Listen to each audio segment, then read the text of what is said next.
conflict. Every single relationship that you will ever be in will have conflict. Hi guys, Sasha Navar here, coming to you with another video. If you are new to this channel, thank you so much for joining. Please don't hesitate to subscribe, like, or share this video.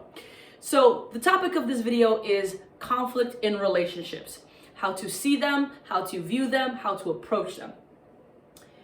You have to know that every single relationship you are in, you will experience conflict. It is inevitable. It is the way of life. Why? Because you are an individual who is engaging with another individual, and you're both absolutely different. Your mindset, your beliefs, your upbringing sometimes is completely different. Your DNA, your personalities are different. So there's bound to be conflict.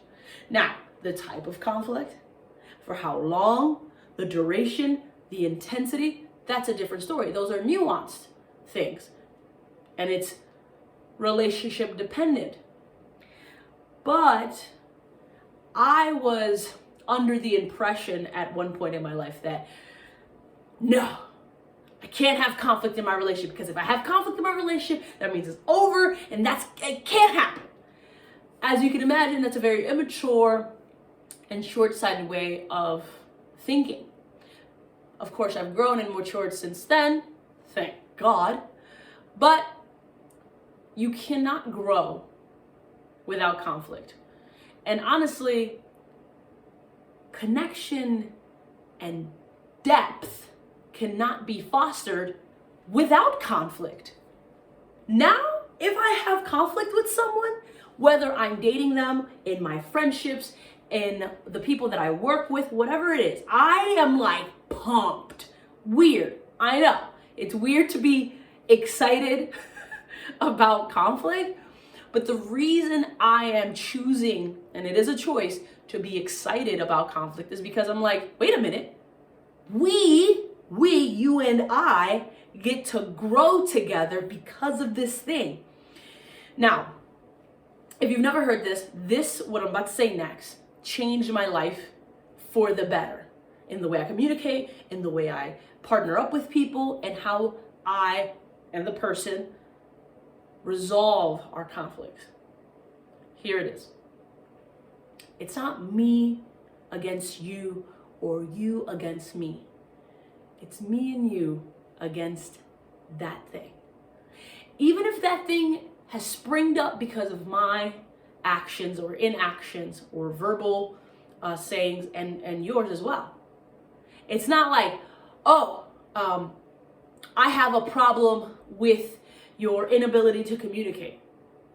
You have a problem with communication, so you have to fix it. Now, keeping people accountable is important in relationships, especially if it's causing conflict.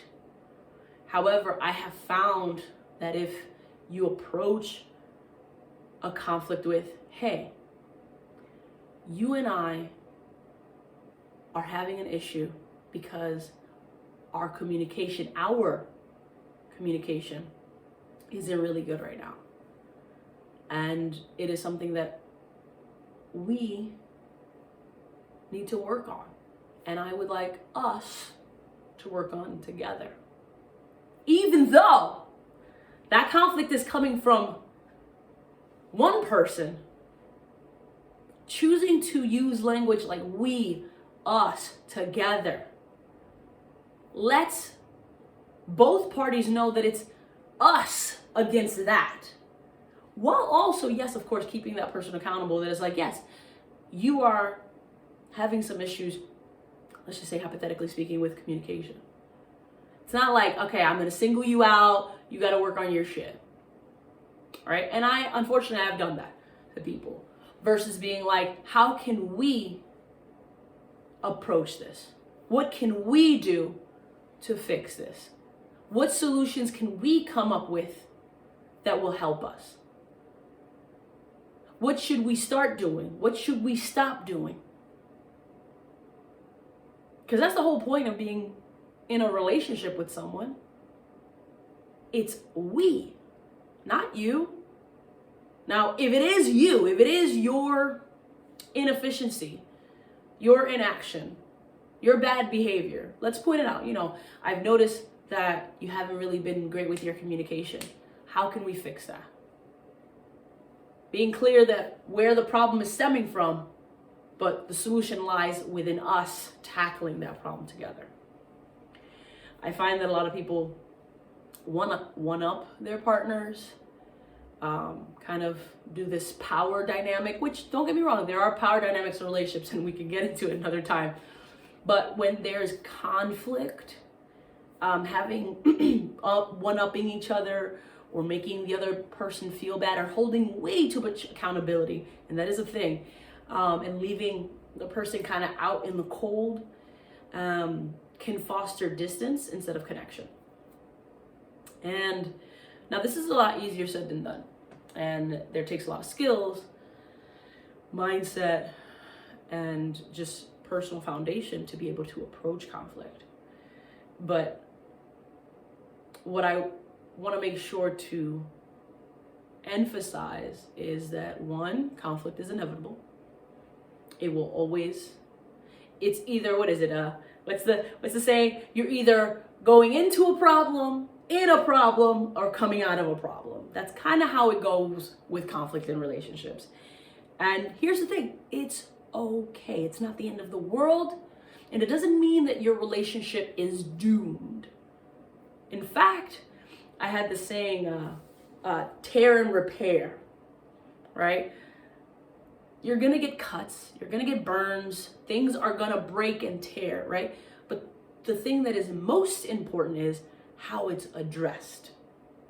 When you cut yourself, you know immediately to get a Band-Aid, to wash it off, put some Neosporin, maybe alcohol, maybe peroxide, put a Band-Aid on. You know the steps to repairing your skin that just was cut. So now in a relationship, when there's a conflict and there's a cut, so to speak, emotionally, what are the steps to repairing it? That is most important. If avoiding that, it might get infected. Nobody likes an infected wound. It's worse, and it takes a lot longer to heal, which could have been avoided. So, one, conflict will arise, but that's okay. Two, shift your perspective on conflict in your relationship. Get excited because you see it as an opportunity. See conflict as an opportunity for deeper, stronger connection with your partner, with the people or person you're in a relationship with, right? And by that I mean, oh my gosh, an example, I get to learn more about them because of this. They get to learn more about me because of this. And we get to be more in awe, respect each other more, and love each other more because of it. Now, sometimes it doesn't just go straight into that, if I'm being super honest with you, because frustrations do come. Conflict, that's what is birthed from it, frustration, right? Confusion, anger, annoyance, right?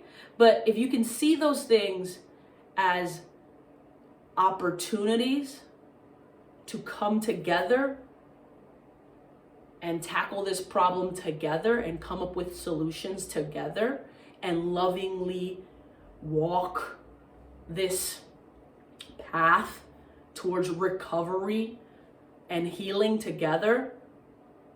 Ooh, I cut myself. Babe, do you have a Band-Aid? Or can I get a Band-Aid? Yeah.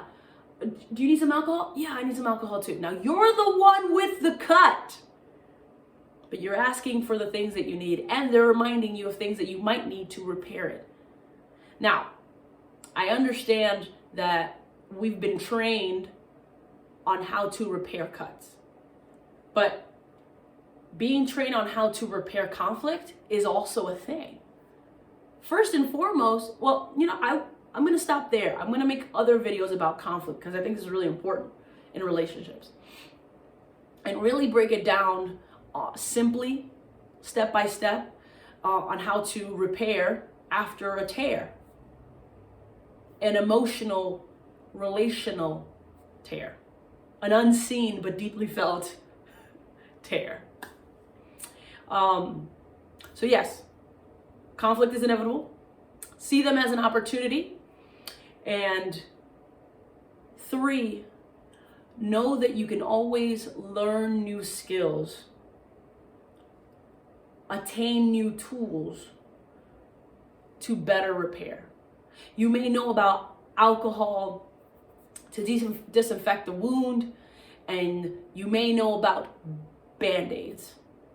But if the wound is so deep that it may need stitches and you don't know what stitches are, that may, you may need to put that in your wheelhouse of healing practices, so to speak. And I'm equating a conflict in relationship with a tear or cut in the physical body, so you understand my meaning. Yeah, that's what the video was about today. It just, I find that when people enter into conflict, especially people that are avoidant, and then it comes to attachment styles, which we can get into another video. People that are avoidant don't want to address the tear. They don't, because of many reasons. And the anxious wants to address it right now, right? And the fearful avoidant, well, they're fearful, so they avoid it.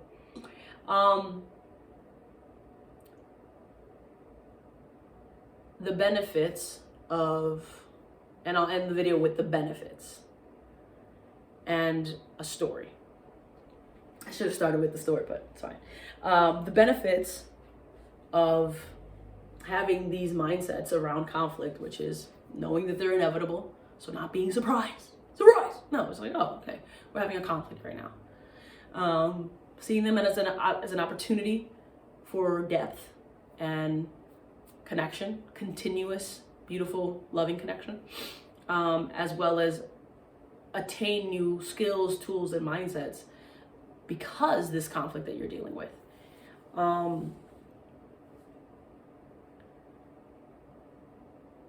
The benefit is that you get to learn more about yourself. And that doesn't always mean that what you learn you're gonna like about yourself or even your partner. And that's okay. There are times where we're gonna see things that we don't like. That's not grounds or a cause for complete removal of each other's lives. That's too extreme. And I've done that, where it's like, oh my God, what is that? I gotta go.